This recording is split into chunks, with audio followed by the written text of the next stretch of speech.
This past August, I started my first semester at San Francisco State University. It was a really exciting time, dampened only by the fact that there was a worldwide pandemic and all my classes were going to be remote, and I needed to stay in Del Norte. Finally, this past January, the school was accepting students for on-campus living, which I desperately needed. So, after packing all of my worldly belongings into a car, we set off for SF. The check-in process was surprisingly easy, especially given all the safety requirements and how many students were going through them. The drive-through testing station was orderly, and everyone there was really friendly, even when gently shoving a Q-tip up my nose. From there, we pulled around to the parking garage and started hauling all my stuff up to my room. I found out that I absolutely lucked out with my housing, so I have this big space to myself without any roommates, just Eddie. And having this space is lovely, but honestly, pretty lonely. Most college activities that help you get to know people are virtual and over Zoom. And after a long day of online classes, the Zoom fatigue really starts to set in. So some days are just really isolating for me, with most opportunities for human interaction being virtual. And it's hard to meet new people in a new town through a screen.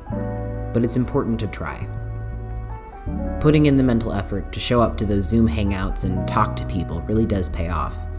There are so many people that you have the chance to talk to.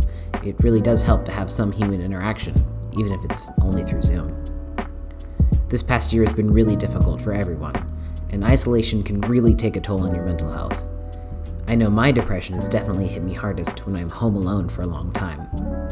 But reaching out and asking for help, or even just having a funny conversation with a stranger, can remind you that you aren't alone. And those small conversations have really been a lifeline for me, living in a new town with no one that I know. But what I have found to be really helpful is, and this is going to sound corny, self-care. School is really stressful, especially when you're living on campus and it's all you can focus on. So having those little moments to actually care for yourself and make sure you're doing all right mentally and physically can really be a lifesaver. I've been doing crafts and trying to take as many walks as possible just to kind of get out of my house and be out and experience the city that I live in now, which is such a new concept for me. And sometimes self-care isn't pretty. Sometimes it's making yourself get up early even when you don't want to, because you know that sleeping in isn't going to be good. And sometimes self-care is making yourself sit down and focus on that paper that you've been putting off, because you know it needs to get done, and you'll feel a lot better once it is done. Quarantine has definitely changed how we view self-care. We suddenly find ourselves with a lot more time on our hands than we really know what to do with. So it's important to take that time and make sure you're actually making healthy choices for yourself. That's something that's taken me years to learn, but I'm glad that I finally learned it. Stay safe and take care of yourself. For Redwood Voice, I'm Critz.